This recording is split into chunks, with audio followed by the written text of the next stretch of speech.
Welcome to the Challenges of Change, the podcast where we explore the transformative journey towards self-improvement and personal growth. I'm your host, Laura, a mindset coach in the health and fitness industry, here to guide you through the hurdles that life throws at you.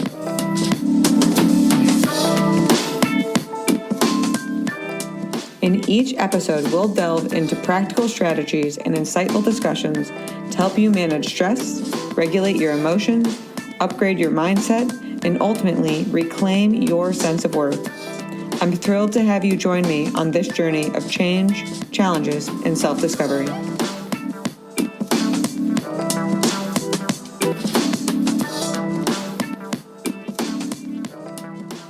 And we're back for another episode of the Challenges of Change. And this guest, even before I introduce her, I have to tell you about how we got introduced, because she lived into what you guys have all heard about me, which is that some people perceive me as intimidating when they first meet me.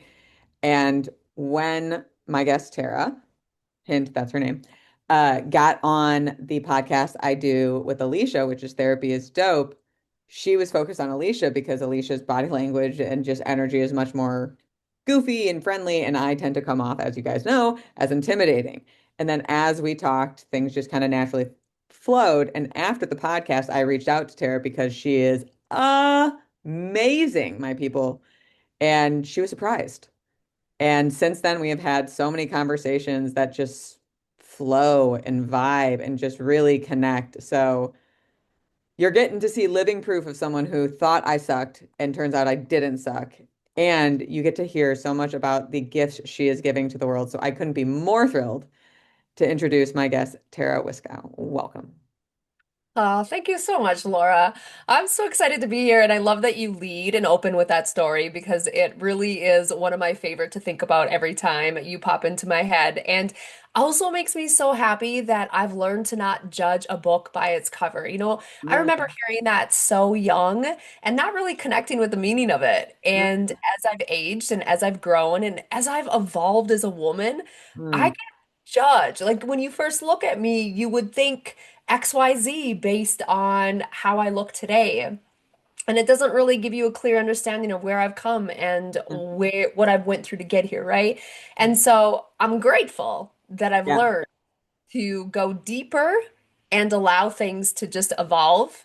And that is what brought me to really get to connect with you on a deeper level. Because honestly, my old me would have been like, what the hell is Fuck she reaching her. out? Get out. Yeah. I'm not responding to this bitch because she was that on that and no. So I love it. Thank you for having me today.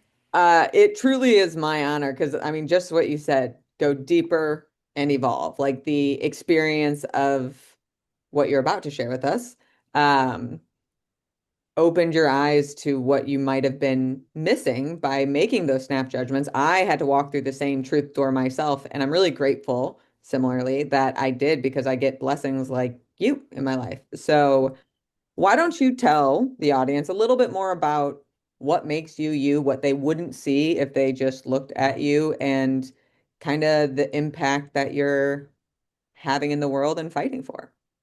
Absolutely. Thanks for asking. So, what makes me me? Oh, there's so many dimensions. And I used to hate this part of me to be like, yes, I am Tara, and then I am also her, and I'm her, and I'm her, and I'm her. And I know that sounds really confusing as I say that, but that's how I feel on a daily basis. There's so many levels to me. Mm, And it started when I was 8 years old and found out on accident that my dad is not my dad.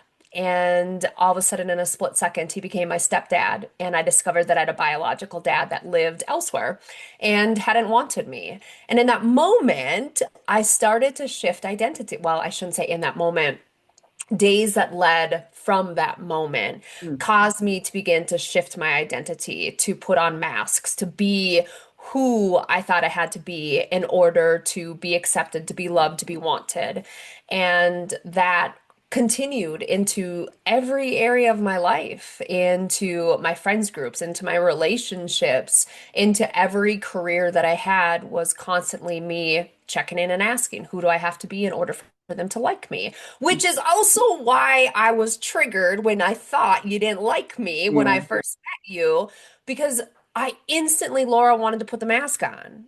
I Mm, wanted to put that mask in place, and I've worked so diligently to not do that that I was forcing myself to like slap my hand and say, "Bitch, you are not putting a mask on for this person. If she doesn't like you too damn bad, right?"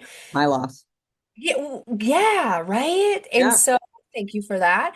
And it that being eight, discovering that, going through years of shifting identities caused me to lose myself. And what ended up happening is I gained a massive amount of weight and had my doctor look me in the face and say, Tara, you are massively, I mean, you are morbidly obese at 338 pounds. You've got to start doing something different. And I had no idea what that meant. I didn't know how to do that. Food was my saving grace. It's what was my best friend and never disappointed me. It Mm, always was there and supported me when I was sad, supported me when I was angry, supported me when I was scary, and it never rejected me. It always mm, tasted exactly as I knew it would, right? yep. So food became my saving grace. And when I had to disconnect from eating in the ways that I ate in order to get healthy, per what my doctor said I needed to do, I really went into a deep dive of depression and anxiety, and I lost myself Mm, because food was an identity for me. yeah. And ripping that identity out caused me to spin out, and suicide became the next route of my life. And from there, my middle son saved my life, and here we are today, helping women to realize that removing the masks and stepping into your true, authentic identity does not have to be a scary journey. It doesn't have to be hard, hard, hard work. And actually, it's your birthright. It's when you just allow yourself to be you. That's what I'm doing in the world today.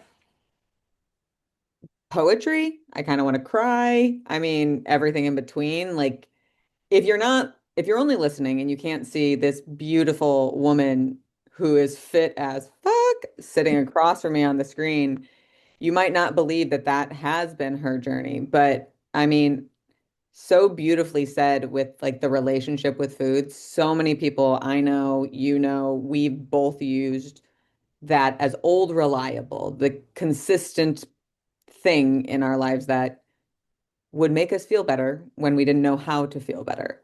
And it's actually probably the best I've ever heard someone articulate the relationship to it. You'll hear people talk about food as a coping mechanism, but there's love there, Oh, right? hmm. And I think it was so beautifully said. And the journey out, I think that was one of the things that when we first were on Therapy is Dope that resonated with me was, you struggled with suicide. I also struggle with suicide ideation. So like when I don't know why that feels like a fucked up club that I'm now a part of that I don't want to be a part of, but like it makes me feel like I understand a shared struggle in I guess different way. And it's really scary. It's really low. So I know the first step is always the hardest for people is just like accepting I need to choose to be different. So Right. when your doctor said that to you, you knew you were overweight. I'm sure it wasn't the first time your doctor had said to you that you're overweight. What made that moment different that helped you choose? Whoa. I didn't realize that that surge of emotion would instantly come. The mom that I was. I was the park bench mom. That is what I was when I went to the bench. And my boys were always out playing with all the other moms that were fit, that could fit on the slides, that could run with them. I was not the mom that I thought I was going to be. I was a replica of the mom that I had. And my mom, I love her and I'm so grateful. However, she didn't show up in my life in the way that I needed. And I didn't want to be that. And so when I connected with that in that moment, realizing, wow, I remember leaving the doctor's office and sitting in the vehicle thinking, Tara, you were going to be this mom that was active with your boys. You were going to be running and you were going to be part of their life in so many ways. And you all you do is sit and watch and you're angry. I was the angriest mom back then, and everything they did was a problem for me. And that really brought into awareness how I was letting myself down in who I was showing up as, and also that I was giving my boys this belief that they weren't good enough, that they potentially weren't wanted or weren't desired by me to be such a huge part of their life. And so him saying that to me brought that front and center for me and became the vessel of desire for me to decide I wanted to change it. And Mm. that's where that also the desperation came because you know, we take years to pack on pounds. And then we expect to just snap our fingers and shit's supposed to just drop just like that because we decided. We Right. decided that we're It'd be ready. nice, but that's not how it works, sadly. I know. However, as you also know, all of these weight loss drugs out there have this lined promise that all you have to do is swallow it and then pounds just start dropping, right? And so you get caught up in this fake promise that isn't really there. Which then skews with your mental health because then you're the failure because all of the commercials, all of the written information prove that it works. So if it doesn't work for you, well, then you're the problem. So I really went off and jumped off that, but that was what started for me. After I decided this, then all of that started happening. And I started to see myself as a failure because I wasn't working, which then led me to that space of suicide. I mean, damn, you just said so many different things. You made me cry. You were crying. I'm not crying. No, I was totally crying. But I heard this the other day and it really has made me think. And it's kind of one of those like it feels rhetorical, but one of the things I've loved about you since the first moment I met you, despite my normal demeanor, um, was your energy and is your energy. And what I heard was how different would the world be, or how different would you experience yourself if you cared as much about your internal character as you did your external appearance, Oh, shit. right? Wow. And I Mhm. think for me, on my own weight loss journey, like I used to shame myself to work out and be fit and all that stuff. Who would want to hire a fat trainer or whatever, right? Yeah. But the real shift for me, where I actually learned to love working out as like a treat for my body, it's a gift I'm giving, was when I did the internal shift to how it makes me feel like me, right? Mm. Even what you were saying, I want to be the active mom. That gave you something to move towards, right? I want to feel like I can get on the ground and play with my kids and go on the play set, right? Whatever it is. How different do you think the world would be if people cared as much about their internal character as they did their external appearance? Holy shit, the world would be turned upside down. We would not be as we would not be as unhealthy as we are overall. Like I'm not talking just bodies. Yeah. I mean, every area in this world would be healthier. Hmm. 'Cause it goes back to judging the book by the cover. Hmm. That's when we look at ourselves, it's about the perception. When I looked in the mirror, all I saw was somebody that was fat, somebody that was unsuccessful, somebody that was unworthy, somebody that was ugly, somebody that was pathetic, somebody was not able to do anything, right? Because when you looked at what the world expected us women to look like, I was not that, which then Mm-mm. meant that I was nothing worthy of having. And so, because I saw that in the mirror, naturally, I believed everybody that was looking at me saw the same thing that I saw, which Mm. goes back to us believing that what we see on the outside is what defines us. Yeah. Does not, it's what's on the inside. Yeah, And that's it. Yeah.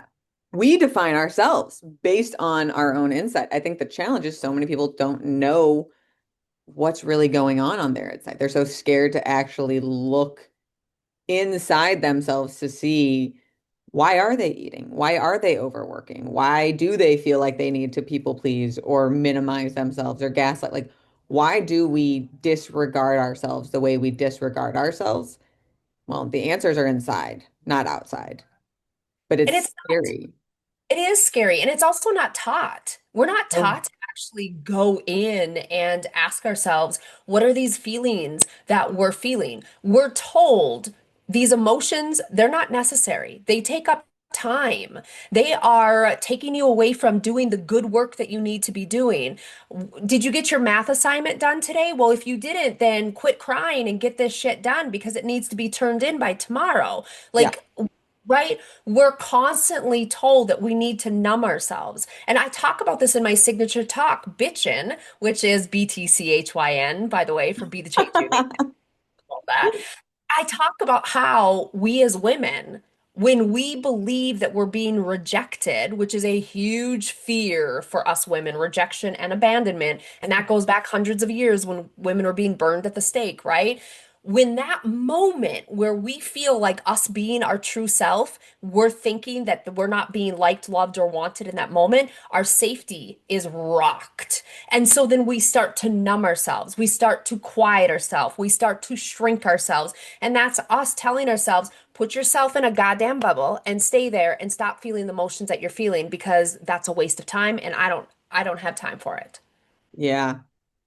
I mean, it is the biggest gaslighting facade I've ever heard in a lot of ways, like literally learning the real intended purpose of emotions, I think was such a pivotal moment for me because, and it started actually with I was feeling like a counter pull in my own emotional stratosphere at the time. Like I was feeling angry and grateful at the same Mhm. person, but like, huh? Like those are very competing opposite sides of the energy spectrum emotions. And my brain kept trying to make it one. Like it kept trying to say it either needed to be grateful or it needed to be anger. And I don't know, the universe, God, something brought some book into my life, and I got to read about the world of multiple truths and the dimensions and complexity of our being, right? Like, if you understand that your emotions are just like an internal GPS that says turn left, set boundary here, cry in corner, journal what you feel, right? Whatever it's prompting you to do, it's a GPS system, not a run away from yourself system, which let's be honest, you can't run away from yourself. You're in your, you can't run. You got you all year, all day, forever. So get used to it. But when I realized I could let two things be true and I didn't have to force it to be one, I felt liberated. Like, okay, this anger is justified. It makes sense why I'm angry. He crossed my boundary. That's not acceptable. And I am hurt. I don't need to minimize it. And Right. I'm grateful that he helped me and picked me up from the airport and drove me 3 hours. But that doesn't, like, just because you do nice things for me, that doesn't also give you permission to violate my boundaries, right? Like, both of those things, I am grateful and I was angry. And I think it's really hard for people to allow two things to be true at the same time. I agree with you. And I love that you're bringing that forward of allowing yourselves to, because as soon as you were talking about it, I'm like, well, why can't we feel both? Why can't both be true for us, right? Because it can be. There Oh, is no reason.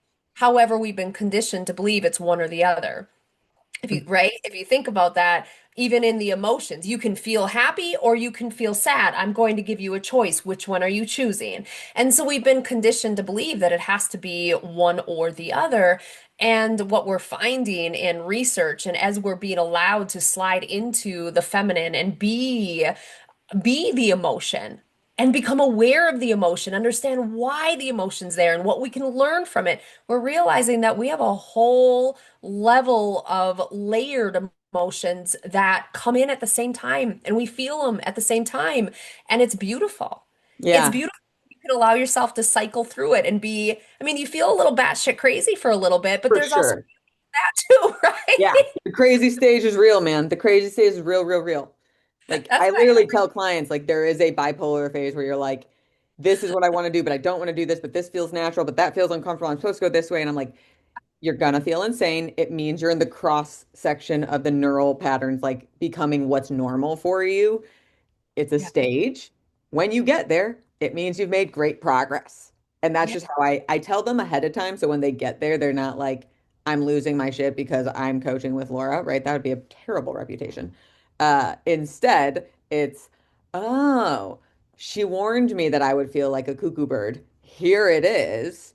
And I think it really is such a beautiful journey of learning to love yourself. Like claiming what's true in you, claiming who you really are. Like a younger version of me, if you would have told me that you felt intimidated by me, I would have apologized profusely. I would have asked you what I did. I would have tried to conform and change and be something else because that's not what I am in my heart. And now you understand that. But I've learned who I am. I'm outspoken. I have a resting bitch face. It's just my demeanor is very intimidating. But if someone doesn't judge my book and gives me a moment to actually see the contents inside, I actually typically get the opposite. That not only was I not intimidating, but I was safe. I wouldn't didn't judge people. I made them feel encouraged. And it's such an interesting paradox to think about the difference in not just the external perception and the internal reality, but even the idea of like you're performing a persona Mm. for security. Let's go with. We're masking for security. Also, bravo to you for not masking up. Love that from you so much. And then there's this paradoxical reality of who we truly are that we can't ignore. We can push it away, we can not listen to it all the time, but it never shuts up and it just slowly whispers and whispers and whispers until eventually we're literally forced to face it. And then Mhm. we have this dual reality of this is the version of me that has been accepted. This is the version of me that people approve of. This is the version that is belonging to everything and everyone but myself. And Mm. this is the reality of who I am. And all the evidence I have about being this person out in the world tells me I'm not going to be accepted. Right. Right.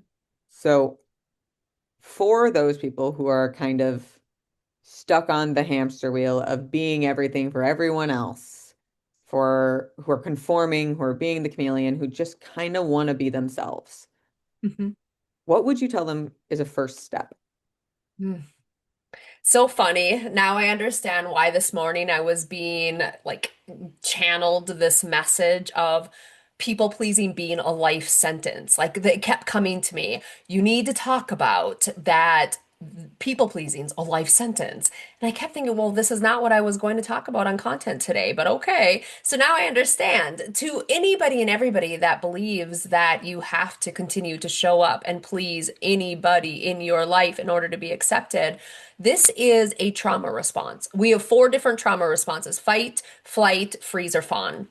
And that people pleasing falls right into the fawning space where you have come to be conditioned to believe that in order for you to be good enough, to be wanted, to be loved, is that you have to make sure that you are showing up in a way that allows others to gain something from you. And only when they gain something from you is when you have earned a spot. It's like playing chess. You've earned the right to move onto the board officially in their life. And only if you continue to show up in the way that gives them pleasure do you get to move on the board. If Mm, not, you're simply flicked off and out of the light, out of their life.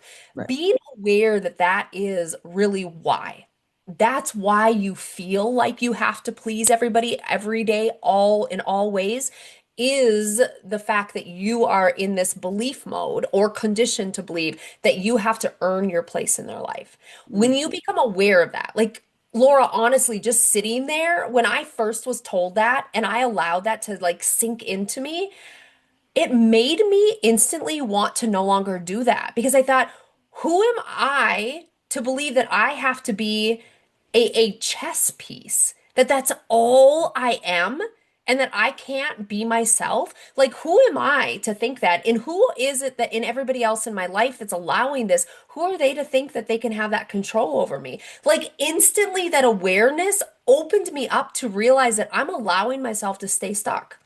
mm, And that is honestly the hardest thing that we have to swallow around is realizing we're choosing. We're Yeah. choosing that. I chose that, Yeah. right? And Oh my we, God. Radical responsibility is the hardest, yeah, most powerful, and the thing I loathe the most about the personal development group, like growth journey, because you really have to just swallow any ego, swallow any pride, and just be like, whether I like it or not, I am accepting this. Whether I like it or not, by not doing something different, by not getting out, by not communicating, by whatever it is, I am choosing to perpetuate this problem. And right. it just makes you really face yourself, but it also frees yourself. It really, Yes. really does. Um, I'm curious because a challenge I've seen a lot of my clients kind of bump up against is for some, to your point, once they capture that awareness, the light is on and they can kind of start shifting out of the people pleasing. But a challenge I've noticed with a lot of my clients is they can see it, but then they can talk to me about it, they can talk to people they trust about it. But the moment they're in an environment, specifically with loved ones, where they have to choose the authentic response over the conditioned response, it's like their body freezes. It's like they go from fawn to freeze and then they go back to fawn, right? So, do you experience that with any of your clients, or what would you encourage people to do who struggle with that? Yeah, I do all the time. And honestly, I've experienced it personally myself where I was in the thick of wanting to choose myself, but at the same time knowing that if I chose myself, it was going to cause issues. And I instantly reverted back to being the yes ma'am, the yes girl, like whatever you want. And so when I experience this, the thing that I have found is really knowing that when you stand up and you let your authentic voice come forward, it's going to cause a rumble. And just like every storm that comes into your life, there's always beauty that comes from that storm. Hmm. Something comes from that. And it's just standing very strong and knowing that yes, it's going to cause a rumble. It's going to cause displeasure and dis-ease in somebody else in your life. And that's not going to feel good in the moment. However, let's ask ourselves, if I continue to be who they want me to be, does that feel good? Or how about if I try standing up, letting my authentic voice be heard, staying rooted firmly in what I believe needs to be my truth and needs to be the desired outcome that I'm looking to achieve. And let's let them get angry, let the dust settle, and now let's see, how do I feel? And that's scary. That is taking a leap, and it's really you having to trust yourself. Mm. And that's one of the things that I always work with my women is stay very strong in this. Get to the root of why it's important for you to stay strong in this. Why do you know that you need to not continue to give in? And what if you continue to give in? What does life look like in 5 years, 10 years, 25 years? Mm. Now let's say if we don't give in, what does life look like in 5, 10, 15, 25 years? Let's start looking at this in a different way. The other piece of it too is working through the release work, the releasing of the limiting beliefs, the reframing these statements. It's the healing work that allows us to release out what truly isn't ours and no longer belongs. Yeah. Yeah, I mean, limiting belief work is the work. It is like if you that is what frees us, truly, truly frees us, in my opinion. But I love what you said, and I think one of the things that I learned in my own upheaval of my people pleasing was I had a very good friend named Tara, funny enough, who I just asked to role play with me. And I was like, I need you to give me positive responses in the beginning. Like, Hmm. let me just see it's safe to say these things. And we went through probably 20 reps of me doing it. And like the first five, she tried just a variety of like different positive reactions. And then I was like, okay, give me a mild dissatisfaction for the next few. And then it was like, give me the most aggressive, angry, negative you could. And then I felt more prepared to actually do it in person because I was like, okay, even if the worst thing happens, I've experienced that now. And I've experienced that I can do it. And it was weird to see how scary it was in a conditioned environment that I knew what I was doing. and how transformational it was once I actually had to do it with the person. It was wild, but that like nervous system practice, I think was pivotal for me. But one of the things you said, it brought up this concept. I don't even know if we've talked about this. Have we talked about near enemies? Mm-mm. Okay, so near enemies is a Buddhist concept. And I learned about it from Brene Brown, but ultimately we're familiar with like far enemies, like the opposite of sadness is happiness, the opposite of hate is love, etc., right? We know opposites. It's the near enemies, the things that kind of mask themselves as similar to, but ultimately aren't the same as. And the one that Brene always talks about is fitting in versus belonging, right? Very, Yeah. very similar with one key difference. When the pain point moment comes, if you change who you authentically are to go with the crowd, that's fitting in. That's saying, I don't feel safe to be myself, right? That's people pleasing. If you choose to be authentic to yourself in that moment, but it might cause a rumble with the people you love, that's still you belonging, right? So it's so so similar with a few key differences. But the near enemy concept that blew my brain open was that the near enemy of connection is control. Mm. And it makes sense. People pleasing is a version of control. Yes. Yeah. Performing a version of control. Perfecting a version of all these masks and shields that we put up to be what others tell us we need to be are us trying to control others' reactions and responses to us to make us feel safe versus being safe within ourselves and being connected to ourselves, Yes. and then being able to create connection outside of ourselves. Yeah, absolutely. Because then that makes sense to me because then we are in control of the outcome. Right. And it makes, like, when I start to think about this in a more vast sense around, like, I'm afraid to set a boundary with my whoever, right? I don't know who I'm referencing, but like typically it has someone to do with like in-laws, parents, sibling, whatever. It's like a transactional mindset. Like if I set this boundary, they won't love me anymore. That's control. Like if that's where it is, that's a controlling relationship. If your love is dependent on you performing or being someone you're not, that's not real connection. Right. That's a relationship founded in control. And I think it's a really uncomfy pill to swallow. I know it was for me because I was like, shit, there are a lot of relationships in my life where there's a lot of control. And I had to like go through the unmasking process of being myself and seeing the people who stuck around and seeing the people who weren't real for me. And it was hard Yeah. and so freaking worth it because now I have my people with me, the people who I can be me, who don't judge me, who give me a chance, who accept all of my idiosyncrasies. And it is so freeing. And no one told me that, but I'm Yeah. so grateful I discovered it. Yeah, no doubt. I and I've also found that for myself too because I was afraid of not having people in my life. Like I was so terrified of being alone and terrified of not having anyone to love me. And so going through a divorce was a big fear for me and allowing myself to end a marriage that was not healthy with my boys' dad. I would not end it for the sake of saying, well, if I do that, then I'll be alone. Even though I was a mom and I had my boys, I would be alone. And in my mind, if I didn't have a man in my life, then I couldn't make it in the world because I was just a woman. And so I continue to stay in that state of controlling the situation by people pleasing, by numbing myself, by allowing myself to stay in a relationship that was really becoming unhealthy, not because he did anything bad. He wasn't abusive. He was none of that. However, the relationship itself was crumbling and it was out of alignment with the life that I desired.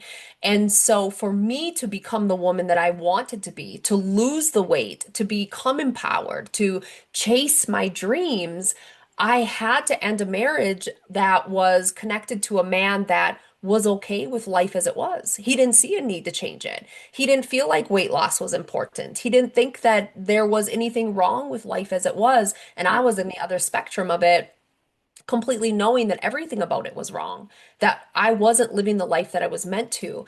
And so allowing myself to, and I don't know where I'm going with this, but this is just like coming to me that I'm supposed to be speaking about this. Allowing myself to know that when I lose, that's where it's going. When I lose people or when I let people go in my life, it actually rises me higher into my authentic truth Hmm. because it's like a hot air balloon that is being connected to the ground. You're stuck. Yeah. And when we start to let the people fall away, when we allow ourselves to speak our truth, and all of a sudden these people start falling out of our life because they can't handle us and our truth, we rise higher and higher and higher. We become lighter. And the lighter we become, the happier that we step into, the joy begins, the peace begins to come into our life. And when I realized, that being alone also meant that I wasn't clouded with people that didn't have my best interest in mind. I was finally okay with being by myself. I Yeah. was finally okay with looking in the mirror. And that's where I started to really connect with my inner person, my inner self, and looked to myself for direction and advice and love. Like, if I'm not getting love from outside, why can't I get it from inside? And that was a big shift to allowing myself to realize that letting people go is necessary It in is. finding myself. There's this quote. I like quotes. Let's just start with that. But there's one, and I'm gonna butcher it, but it's something like something I didn't understand soon enough, but now I understand is I thought I was supposed to come into this world and find my soulmate.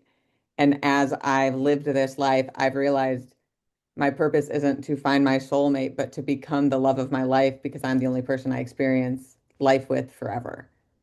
And Yeah. I was like, fuck yeah, man, that. I want to do that. I want to love myself so much and enjoy my internal experience so much.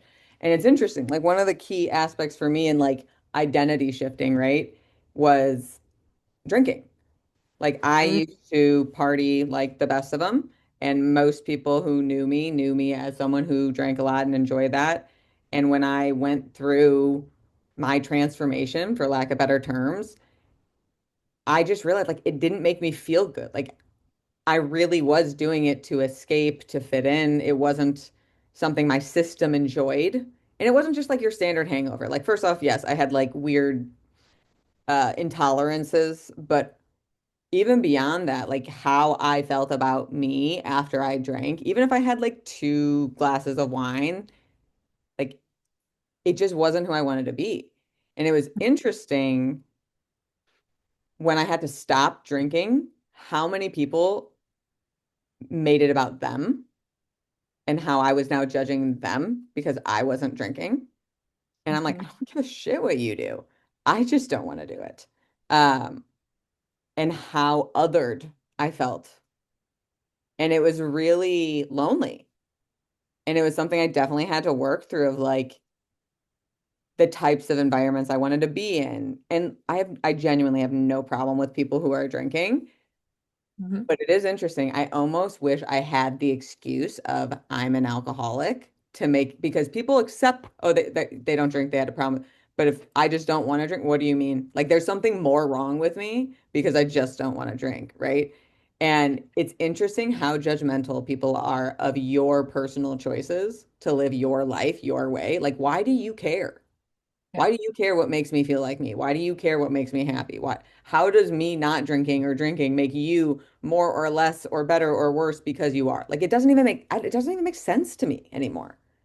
I feel like I'm just insane. We're back to the crazy. There you go.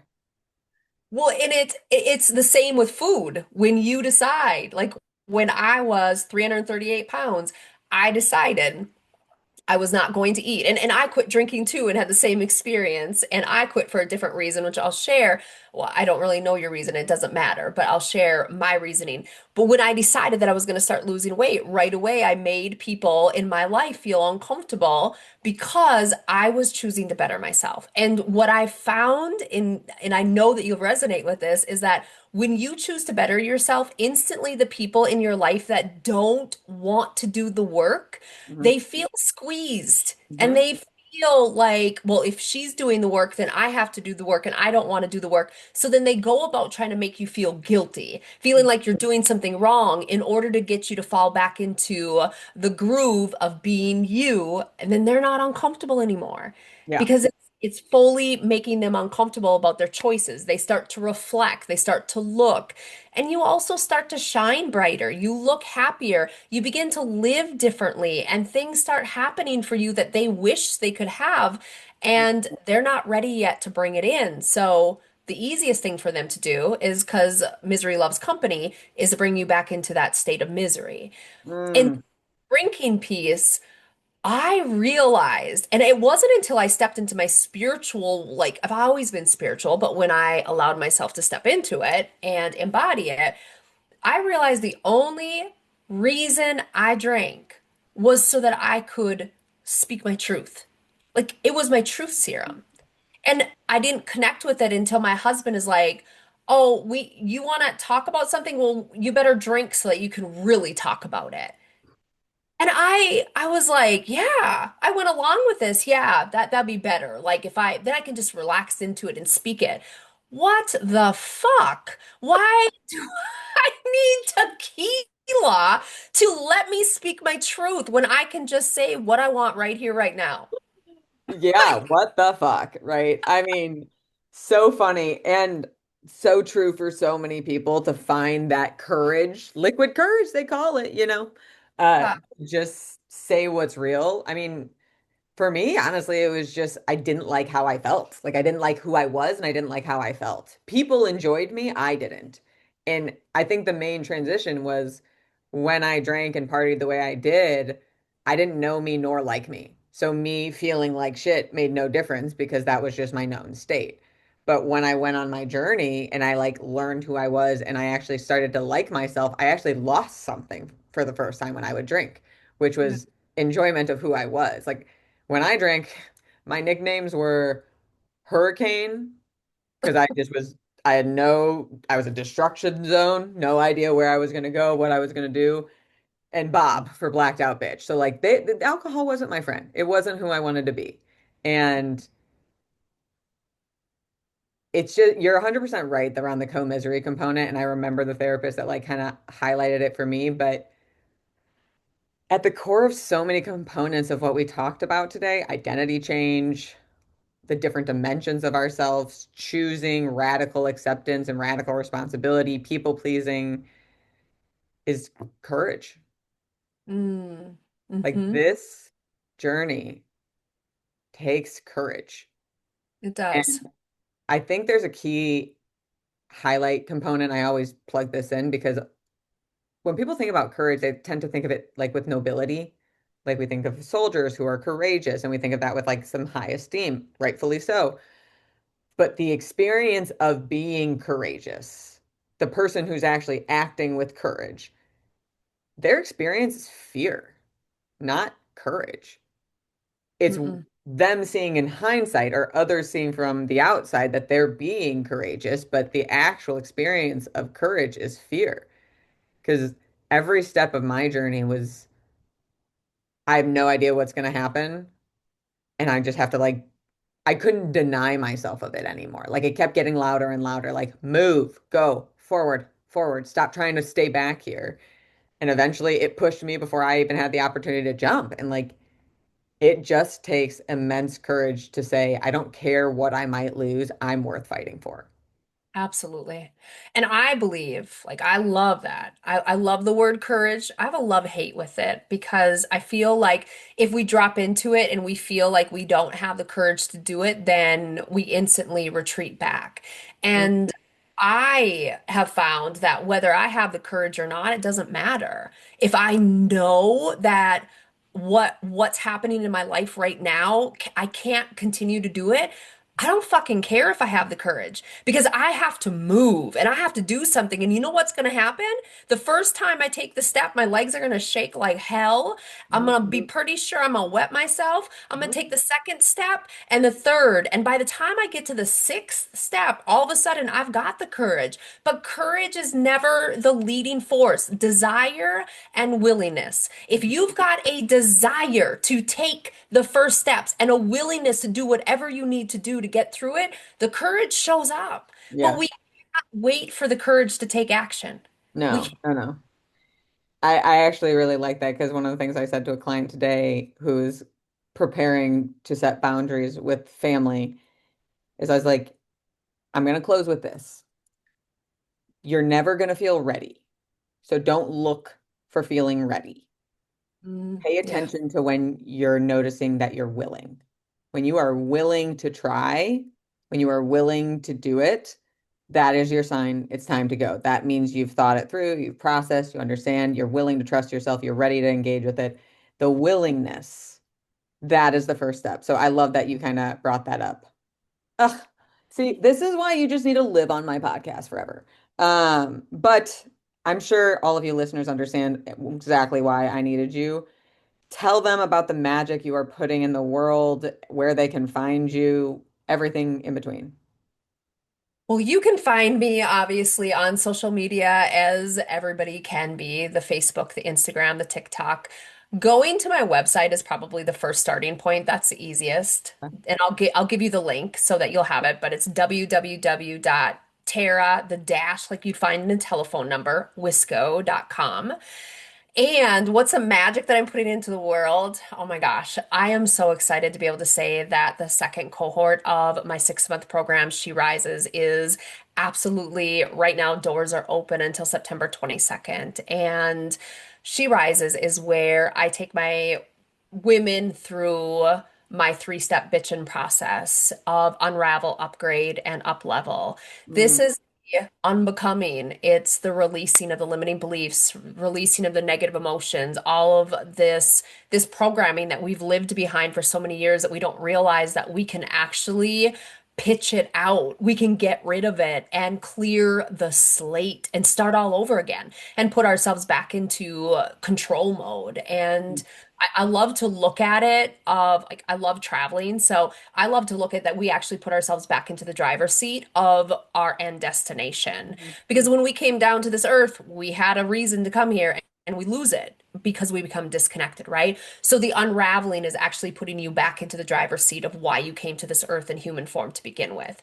Then the up level is where, or the upgrade is where we begin to put in the new programming, rewrite your programming, rewrite those limiting beliefs into actually positive affirming statements. So much work of meditation and visualizations, so much beautiful healing work of that upgrade phase and then the up level.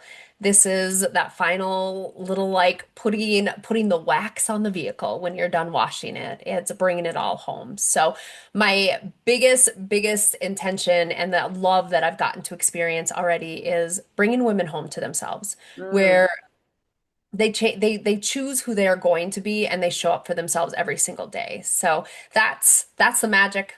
Bringing home women to their authentic selves and allowing them to boldly choose the life that they desire to live. Oh, that is pure magic. I Thank mean, if you're on the fence, if you're even thinking, do it because you only have the moment. Like we can always look back and say, oh, I wish I would have, but at some point you just have to say yes and bet on yourself. And this is that moment because you will not go wrong with Tara. She you. cares. She is so thoughtful in her service, and inevitable success is just what she stands for. So reach out, join the program.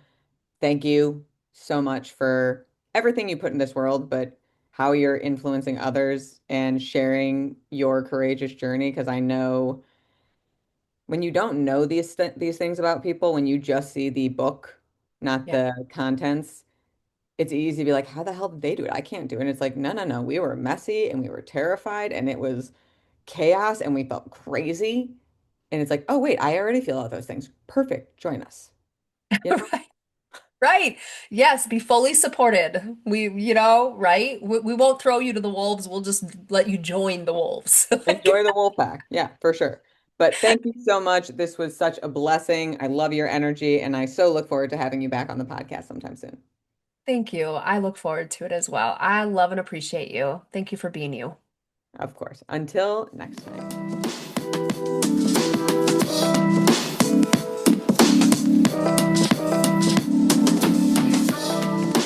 Thank you for joining me on today's episode of The Challenges of Change. If you're ready to stop stressing and reclaim your sense of worth, be sure to visit my website at www.changebychallenge.com. There, you'll find loads of resources, blog posts, and information on how to work with me, Cora, as your personal mindset coach. Remember, if it doesn't challenge you, it won't change you. Don't let burnout or any other obstacle hold you back from living your best life. Take the first steps towards positive transformation today. Thank you again for listening. Stay confident, stay inspired, and embrace the challenges of change. Until next time.